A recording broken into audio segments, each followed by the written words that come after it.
Hi guys எல்லாருக்கும் வணக்கம். நான் உங்க சதீஷ். நீங்க பார்த்துட்டு இருக்கிறது ஃபிட் வித் தமிழன் சேனல். இன்னைக்கு நம்மளோட ஃபேட் லாஸ் சேலஞ்சில் 31வது நாள்.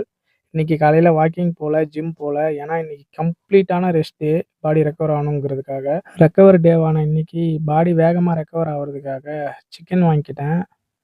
காலையில் 2 தோசை, 200 கிராம் சிக்கனு, கொஞ்சோண்டு வெஜ்ஜீஸ் வச்சு சாப்பிட்டு கடைக்கு போயிட்டேன். கடையில் இன்னைக்கு காலையில் ஒரு பேனர் ஒர்க் வந்துச்சு. ஸோ அதை முடிச்சுட்டு போர் அடிக்குதுன்னு சொல்லிட்டு ஃபோராம் ப்ரெஷர் வச்சு ப்ரெஸ் பண்ணிகிட்டு இருந்தேன். கடையில் உள்ள பேலன்ஸ் ஒர்க்லாம் முடிச்சுட்டு மதிய லஞ்சுக்காக தயிர் சாதமும் 50 கிராம் சோயா சங்க்ஸும் எடுத்து சாப்பிட்டு ஈவினிங் ஒரு அவுட்டோர் ஷூட் இருக்குன்னு சொன்னாங்க. ஸோ அதை எடுக்கிறதுக்காக பனமலையில் இருக்க தாளகிரீஸ்வரர் கோயிலுக்கு தான் நான் போயிருந்தேன். அவுட்டோர் ஷூட்டை நல்லபடியாக முடிச்சுட்டு கடைக்கு வந்து ஃபைல்ஸ்லாம் காப்பி பண்ணி வச்சுட்டு வீட்டுக்கு கிளம்பிட்டேன். நைட்டு டின்னருக்கு சப்பாத்தி முட்டை கிரேவியோட இன்னைக்கு டே கம்ப்ளீட்டட். நீங்களும் இது போல் உங்கள் உடம்பை ஃபிட் பண்ணுங்கள், உலகத்தை வின் பண்ணுங்கள். பாய்.